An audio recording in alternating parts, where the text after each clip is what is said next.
Hello, my name's Elijah Wells, and today's review is Chloe Zhao's new movie, Hamnet. Based off a novel on the same name by Maggie O'Fella, the movie follows Agnes Shakespeare being betrayed by Jessie Berkeley during her marriage with William Shakespeare being betrayed by Paul Mescal, particularly how it dramatises their family life in Stratford while he's often away doing one of his stage plays, and unfortunately tragedy completely struck the household of Shakespeare when Hamnet Shakespeare unfortunately passes away from the plague, and how the entire family just picks up the pieces around him after his death, and how everyone copes without him.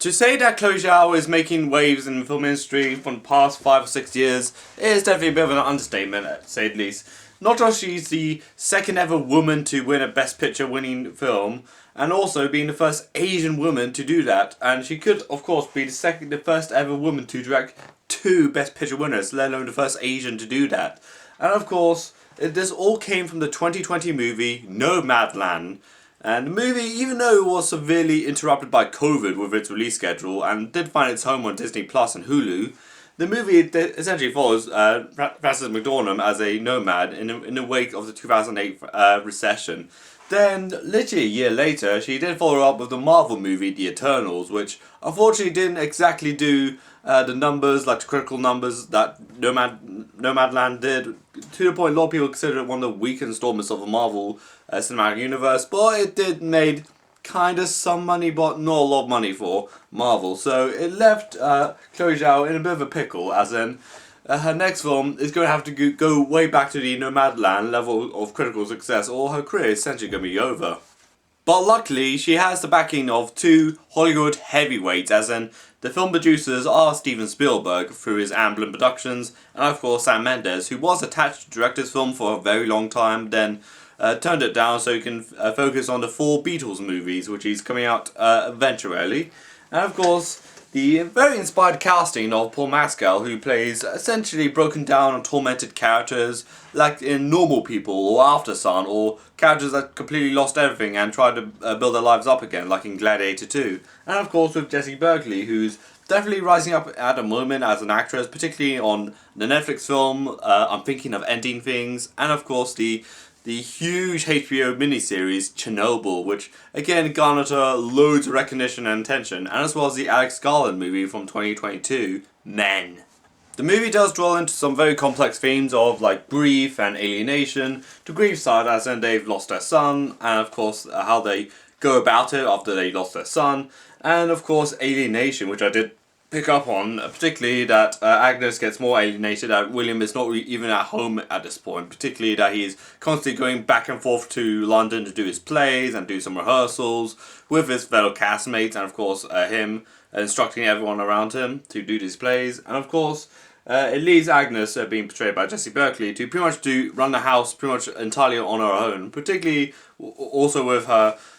with the maid, with being portrayed by Emily Watson. And of course, she was pretty much the only adult in the house, which is again a pretty terrifying thing. Particularly there was a huge plague that was going on around them. Particularly their son, unfortunately, gets affected by them, and as well as her daughter, which is again a really brutal thought just to stomach already. Something I do give mention for, and a lot of praise for Chloe Zhao movies, is that her cinematography is absolutely beautiful. Like, not just on this film where the cinematography is very, very visceral and very pungent with its colour scheming, particularly in the forest scene, and particularly where they're out and about in the fields, and particularly in the final scene where it takes place in the Globe, where the cinematography is absolutely gorgeous, as well as 2 other films like Nomadland and Eternals, even though she does shoot entirely digitally, which again, I'm aware of the bad stereotypes about digital filmmaking, as in the colours will be flat and everything, all the colour scheming looks really like all blended in, and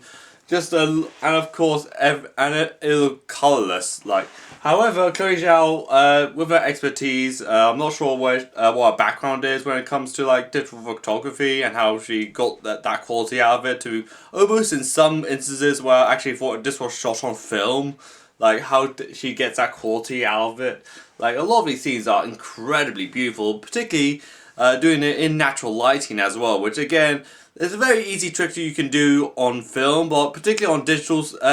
if you're doing natural light on digital canvas, it's going to be a lot more difficult. Like, digital doesn't let a lot of light in as compared to like film, but how she gets that quality out of it, particularly how very beautiful and very bright and very delightful to the eyes its cinematography is. Like, it's definitely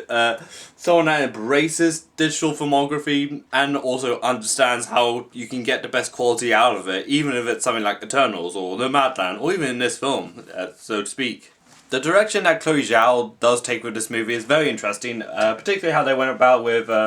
both these characters being Agnes and William Shakespeare, as Agnes is also an outcast in her own family, being that she often goes out to the woods to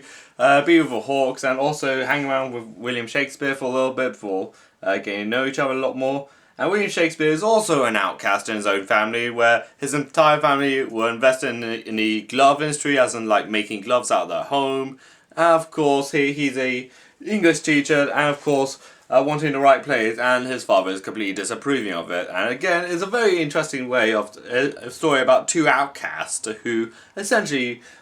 unite in a way that is essentially about, yeah, we're outcasts and our families don't really like us that much, so